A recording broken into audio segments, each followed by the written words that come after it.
الله الرحمن الرحيم.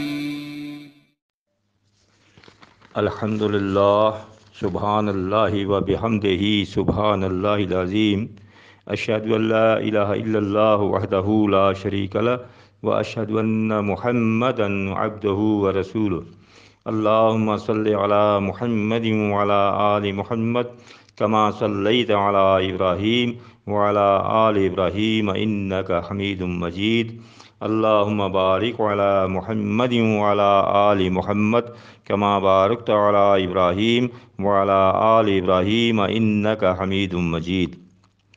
جیسا کہ میں نے جماعت المسلمین کے اعتراضات کے جوابات دینے شروع کیے ہیں، آج اس کی دوسری قسط ہے۔ آج 1441 ہجری کی شوال کی 6 تاریخ ہے اور سن 2020 کے مئی کی 30 تاریخ ہے اور دن ہفتے کا ہے۔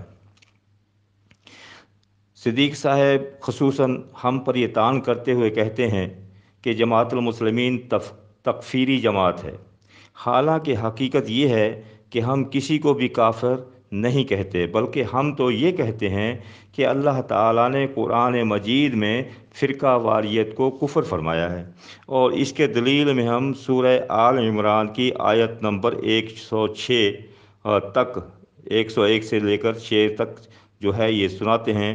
اس میں اللہ تعالیٰ نے فرقہ واریت کا ہی ذکر فرمایا، پھر آخر میں فرمایا فَأَمَّا الَّذِينَ اسْوَدَّتْ وُجُوهُهُمْ أَكَفَرْتُمْ بَعْدَ إِيمَانِكُمْ، تو یہاں پر اللہ نے فرمایا کہ تم نے ایمان لانے کے بعد کفر کیا، یعنی کفر کیا اوپر جو سلسلہ چلا آ رہا ہے اللہ تعالیٰ نے فرقہ واریت سے منع فرمایا تھا، اور یہ انہوں نے فرقہ واریت فرقے بنا کر کفر کیا۔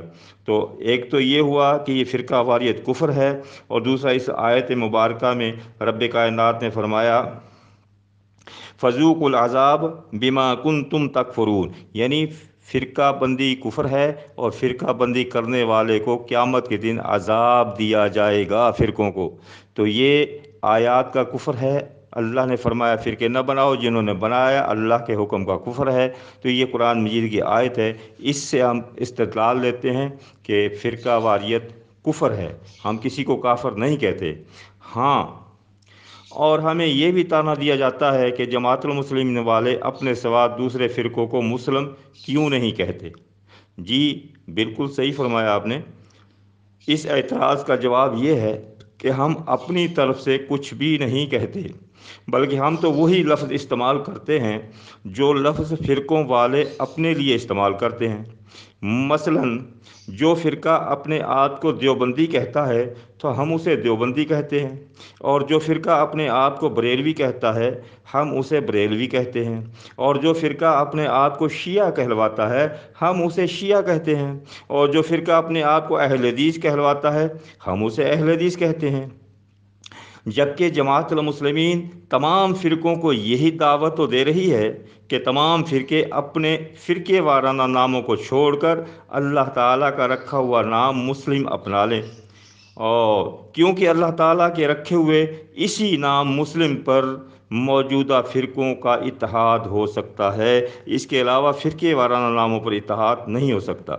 اور اس کے علاوہ ہمیں طعنہ دینے والے فرقہ اہل حدیث کی تمام جماعتیں اپنے سوا سب کی تکفیر نہیں کرتے، یعنی ہمیں طعنہ دینے والے فرقہ اہل حدیث کی تمام جماعتیں کیا اپنے سوا سب کی تکفیر نہیں کرتے؟ یقیناً کرتی ہیں، اہل حدیث کی تمام جماعتیں کرتی ہیں۔ اگر نہیں کرتی، اگر اپنے دعوے میں سچے ہیں، تو پھر کیا فرقہ اہل حدیث کی کسی بھی مسجد میں فرقہ اہل حدیث کے علاوہ دیوبندی، بریلوی، شیعہ یا جماعت المسلمین کہ کسی عالم کو فرقہ اہل حدیث کی مسجد میں تقریر کرنے یا جمعہ کا خطبہ دینے یا جمعہ کی امامت کروانے کی اجازت دیں گے؟ یقیناً فرقہ اہل حدیث کی طرف سے جواب نفی میں آئے گا۔ تو کیا دیوبندی، بریلوی، شیعہ اور جماعت المسلمین والے ان کے علماء محمد صلی اللہ علیہ وسلم کو آخری نبی نہیں مانتے؟ کیا محمد صلی اللہ علیہ وسلم پر کلمہ نہیں پڑھتے؟ کیا قرآن مجید کو ماننے کی دعویٰ نہیں کرتے؟ کیا دین اسلام کو ماننے کی دعویٰ نہیں کرتے؟ کیا بیت اللہ کو اپنا قبلہ نہیں مانتے؟ کیا یہ سب ہمارا ایک دوسرے کا ذبح کیا ہوا نہیں کھاتے؟ کیا یہ لوگ نمازیں نہیں پڑھتے؟ کیا یہ لوگ قرآن و حدیث کو ماننے کی دعویٰ نہیں کرتے؟ یقیناً یہ سب لوگ محمد صلی اللہ علیہ وسلم کو آخری نبی مانتے ہیں، دین اسلام کو ماننے کی دعویٰ بھی کرتے ہیں، قرآن و حدیث کو ماننے کی دعویٰ بھی کرتے ہیں، بیت اللہ کو اپنا قبلہ بھی مانتے ہیں، ہمارا ایک دوسرے کا ذبح کیا ہوا بھی سب کھاتے ہیں، اور 5 وقت کے پکے نمازی بھی ہیں۔ تو پھر کیا وجہ ہے کہ ان جماعتوں کے علماء کو فرقہ اہل حدیث کے علماء اپنی مسجدوں میں تقریر کرنے یا جمعہ کا خطبہ دینے یا جماعت کی امامت کرانے کیوں نہیں دیتے؟ کیا یہ تکفیر نہیں ہے؟ اگر فرقہ اہل حدیث کے علماء انہیں کافر، مشرک یا بدعتی نہیں سمجھتے تو اس کا ثبوت دینے کے لیے فرقہ اہل حدیث کی تمام جماعتوں کے علماء آج سے یہ اعلان فرما دیں کہ امت کے تمام فرقوں کے علماء کو اس بات کی اجازت ہے کہ فرقہ اہل حدیث کی تمام مساجد میں ہر فرقے کے عالم کو تقریر کرنے، جمعہ کا خطبہ دینے اور امامت کروانے کی اجازت ہے۔ اگر فرقہ اہل حدیث کے علماء یہ اجازت نہیں دیتے، جو کہ یقیناً نہیں دیں گے، تو پھر کیا فرقہ اہل حدیث کے علاوہ فرقہ اہل حدیث والے اپنے علاوہ سب فرقوں کی تکفیر نہیں کر رہے ہیں؟ لہٰذا معلوم ہوا کہ فرقہ اہل حدیث ایک تکفیری فرقہ ہے جو اپنے سوا سب کو کافر، مشرک اور بدعتی سمجھتا ہے۔ اگر نہیں سمجھتا تو اپنی مساجد میں ان کو امامت کرانے، ان کو تقریر کرنے، خطبہ دینے کی اجازت دے۔ بات سمجھ میں آ گئی ہوگی۔ جو میں نے پہلے کہا تھا، ایک انگلی دوسروں کی طرف کرنے سے پہلے 3 انگلیاں اپنی طرف آتی ہیں، 3 مرتبہ اپنی طرف بھی سوچ لیا کرو۔